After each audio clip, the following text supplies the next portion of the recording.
오늘 이 아침 주님의 은혜를 사모하며 십자가의 구속의 제사를 기억하며 감사로 새벽제단을 세우시는 모든 성도님들을 축복합니다. 이사야서 59장 1절부터 11절의 말씀을 봉독한 후에 우리 다 같이 기도하도록 하겠습니다. 이사야서 59장 1절부터 11절의 말씀입니다. 여호와 손이 짧아 구원하지 못하심도 아니요 귀가 둔하여 듣지 못하심도 아니라 오직 너희 죄악이 너희와 너희 하나님 사이를 갈라놓았고 너희 죄가 그의 얼굴을 가리어서 너희에게서 듣지 않으시게 함이니이다.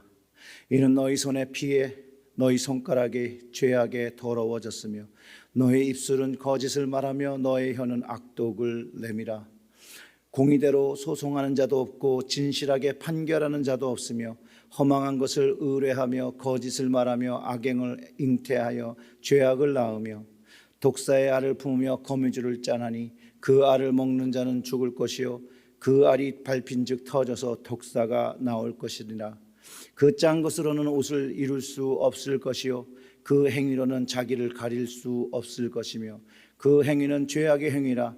그의 손에 포악한 행동이 있으며 그 발은 행악하기에 빠르고 무죄한 죄를 흘리기에 신속하며 그 생각은 악한 생각이라. 황폐와 파멸이 그 길에 있으며 그들의 평강의 길을 알지 못하며 그들이 행하는 곳에 정의가 없으며 구분기를 스스로 만드나님이 무릇 이 길을 밟는 자는 평강을 알지 못하느니라. 그러므로 정의가 우리에게서 멀고 공의가 우리에게 미치지 못한즉 우리가 빛을 바라나 어둠뿐이요 밝은 것을 바라나 캄캄한 가운데에 행함으로 우리가 맹인같이 담을 더듬으며 눈 없는 자같이 두루 더듬으며 낮에도 황혼 때같이 넘어지나니 우리는 강장한 자 중에서도 죽은 자 같은지라. 우리가 곰같이 부르짖으며 비둘기같이 슬피 울며 정의를 바라나 없고 구원을 바라나 우리에게서 멀도다. 다 같이 기도하시겠습니다. 하나님 아버지 감사합니다. 오늘의 이 말씀이 우리에게 주시는 삶의 방향이 되게 하시고 그 말씀을 깨달아 하나님 기뻐하시는 뜻을 품고 살아가는 믿음의 자녀들로 살아갈 수 있도록 하나님 깨닫게 하여 주시옵소서. 성령으로 저희들을 주장하여 주셔서 깨닫는 은혜가 우리에게 있을 수 있도록 주님께서 주장하여 주시옵소서. 이 모든 말씀 우리 구주 예수님의 이름으로 기도드렸습니다. 아멘. 사랑하는 성도 여러분, 여러분들은 오늘 어떤 기도로 하나님께 드리고 계십니까? 얼마나 많은 기도를 드려 오셨습니까? 그러면 그 기도 중에 어떤 기도들을 여러분들은 응답 받으셨습니까? 여러분 기도에 하나님께서 바로바로 잘 응답해 주십니까? 아니면 좀 길게 응답해 주시지 않는 것에 인내하고 계십니까? 그리고 여러분들은 어떨 때에 하나님께서 여러분의 기도에 응답하지 않으신다라고 생각하셨습니까? 오늘 본문의 이스라엘의 영적 상태는요, 기도의 응답을 받을 수 없는 그런 상태임을 분명하게 가르쳐주고 있습니다. 그들의 상황은 바벨론의 포로 상태이고 왜 그들이 하나님께 구원을 요청하는 기도를 하지 않았겠습니까? 물론 하였겠죠. 양심 없는 것은 그들이 스스로 먼저 하나님을 배신하고 심판을 받음에도 불구하고 철저한 돌이킴은 없고 그저 자신들의 나쁜 상황 속에서 이런 어려운 상황 속에서 벗어나고 싶다는 마음을 가지고 있다는 것이겠죠. 포로된 이스라엘은 철저하게 그들의 죄를 회개하고 하나님으로부터 용서받을 때에만 바벨론에서 자유함을 얻게 됩니다.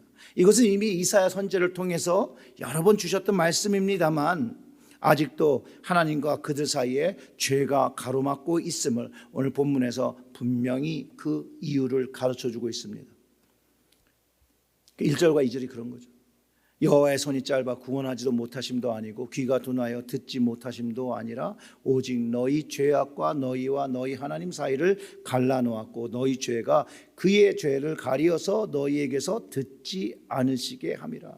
맞습니다. 하나님의 손은요 짧거나 부족해서 기도에 응답하지 않으시는 게 아니에요. 회개하지 않는 백성에게는 하나님은 그 기도도 긍휼도 베푸시지 않는다는 점을 가르쳐 주시는 거겠죠. 반대로 생각해 보면 하나님께서 우리가 회개하고 돌이킬 때 그 심령에게 기도의 응답과 긍휼을 은혜를 베푸신다는 것을 우리는 알 수가 있습니다. 우리의 그 죄진 곳 그 죄진 곳이 어떤 죄를 지었는지를 분명히 알고 그 죄를 회개해야 합니다. 요한계시록에서도 에베소 교회가 책망을 받을 때 그 처음 사랑을 버렸다고 했는데, 그 계시록 2장 5절의 말씀에 보면 그러므로 어디서 떨어진 것을 생각하고 회개하여 처음 행위를 가지라. 만일 그러하지 아니하고 회개치 아니하면 내가 내게 임하여 내 촛대를 그 자리에서 옮기리라. 이 말씀을 가지고 오늘 이사야의 말씀을 보면 하나님께 회개하지 않은 이스라엘 백성의 촛대를 예루살렘으로부터 바벨론으로 옮겨버리신 것이죠. 이스라엘 백성은 그럼에도 불구하고 여전히 곧은 목을 하고 회개하지 아니하면서 있는 모습을 가지고 있었다는 거예요.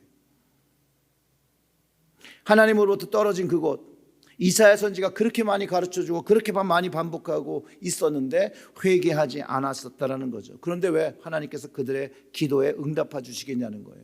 안 해주신다는 거예요. 그들이 정말로 회개하기까지, 거듭나기까지 절대 구원의 손을 내밀어 주시지 않는다라고 하는 것이죠. 우리도 마찬가지입니다. 우리가 하나님 보시기에 책망받고 있는 상태라면 반드시 그 떨어진 곳이, 하나님과의 그 관계가 비뚤어진 것이 어디인지를 깨닫고 돌아가 무엇을 잘못했는지를 보고 그것을 회개해야 합니다. 그 회개를 하지 아니하면 하나님 주시는 참 회복을 경험하지 못합니다. 회개만이 회복과 변화를 가져오는 것입니다. 다른 것은 없습니다, 여러분. 은혜는요, 진정한 회개를 한 후에 누리는 것입니다. 은혜를 체험했다는 사람 치고 여러분, 회개하지 않았다는 사람은 없습니다. 진정한 은혜를 받으면 진정한 회개의 열매를 맺고 그 깊은 은혜를 누리며 사는 것이라고 분명히 가르쳐 주죠. 3절부터 8절까지 이스라엘의 죄를 전부 나열하고 있습니다. 이는 너희의 손에 피가 너희 손가락에 죄악에 더러워졌고 너희 입술은 거짓을 말하며 너희 혀는 악독을 내밀어. 공의대로 소송하는 자도 없고 진실하게 판결하는 자도 없으며 허망한 것을 의뢰하며 거짓을 말하며 악행을 잉태하여 죄악을 낳으며 독사의 알을 품으며 거미줄을 짜나니 그 알을 먹는 자는 죽을 것이요 그 알이 밟힌즉 터져서 독사가 나올 것이니라. 그 짠 것으로는 옷을 이룰 수 없을 것이요 그 행위로는 자기를 가릴 수 없을 것이며 그 행위는 죄악의 행위라. 그 손에는 포악한 행동이 있으며 그 발은 행악하기에 빠르고 무지한 피 흘리기에 신속하며 그 생각은 악한 생각이라. 황폐와 파멸이 그 길에 있으며 그들은 평강의 길을 알지 못하며 그들이 행하는 곳에는 정의가 없으며 굽은 길을 스스로 만드나니 무릇 이 길을 밟는 자는 평강을 알지 못하느니라. 이스라엘의 상태죠. 죄로 손으로 짓는 죄, 입술의 혀의 죄, 부정부패, 진리가 땅에 떨어진 그런 상태였습니다. 이들의 모습은 독사의 알처럼 그 자손까지 그 독이 퍼진 것, 구제불능으로 죄로 물든 상태였고 자신만 죄를 짓는 게 아니라 다른 사람들도 함께 죄를 짓기 위하여 거미줄을 쳐놓고 걸리기를 기다리는 그 악을 쫓는 마음, 그 사상 자체가 악으로 물들어 있음을, 그래서 그들의 길을 굽은 길이라고 하는 것이에요. 잠언에서 굽은 길은 악인들이 걸어가는 길입니다. 의인은 곧은 길을 가는 사람이고, 즉 하나님을 경외하며 하나님 말씀을 지키며 걷는 길을 걸어야 하는데 그 옳은 길, 곧은 길을 걷지 않고 굽은 길을 걷고 있음을 말해주고 있다는 거예요. 그런데 이 굽은 길은 멸망의 길로, 사망의 길로 가는 것이에요. 거기에는 그 어떠한 회복의 길이 없습니다. 오직 의인의 길만이 생명의 길이 되어지기 때문이고 하나님께서 만드신 길이어야 한다는 거예요. 많은 사람들이 자기의 인생의 길을 걸어갈 때 세상 속에서 자기 길이 올바른가를 생각해 볼 때가 많고 또 자기 기준으로 이것이 옳은 것에 대한 생각을 합니다. 그런데 대부분 세상 사람들은 스스로를 돌아볼 때 자기 기준을 사용하게 되는데 얼마나 그 자기 기준이라는 게 많은 거짓을 포함하고 있는지 모릅니다. 얼마나 많은 거짓말과 사람을 속여야 출세할 수 있고 성공하는 세상 속에 살기 때문에 그렇습니다.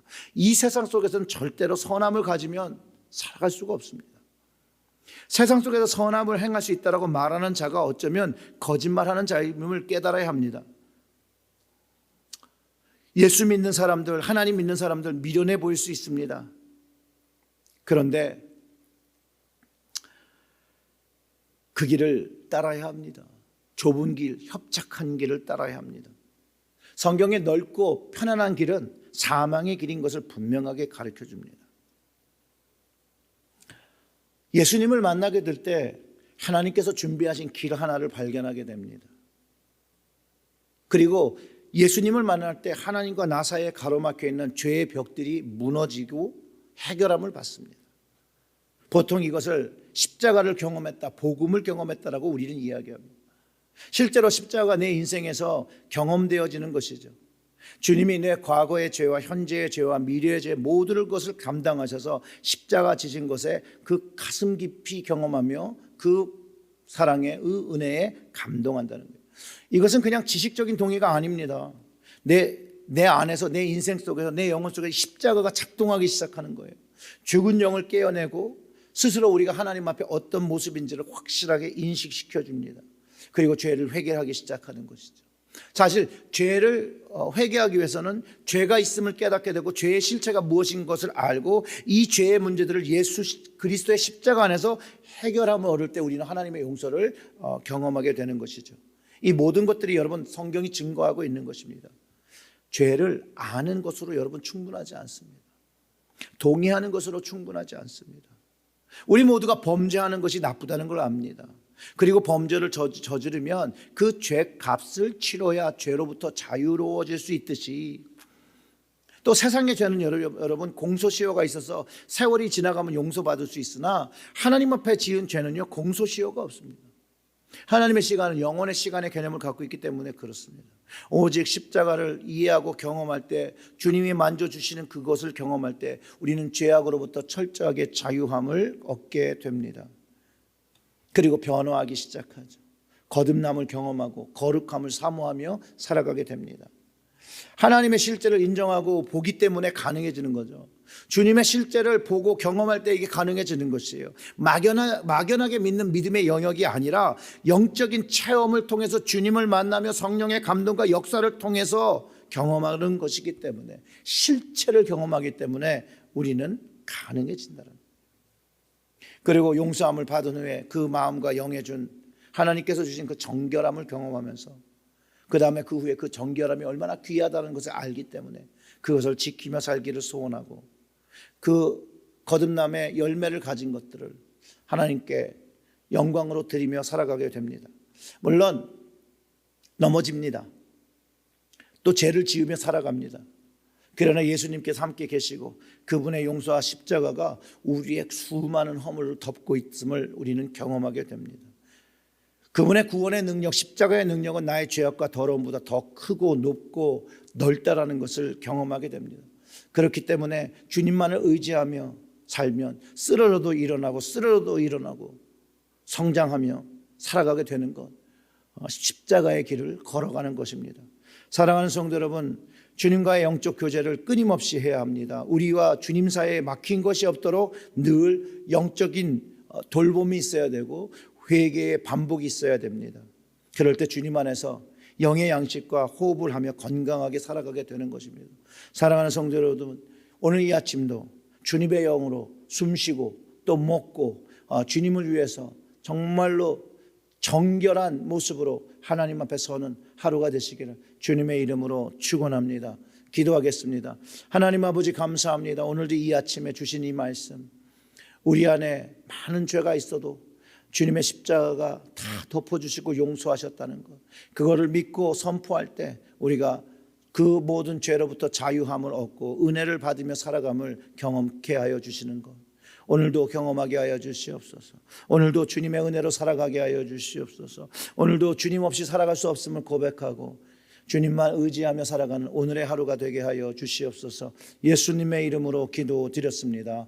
아멘.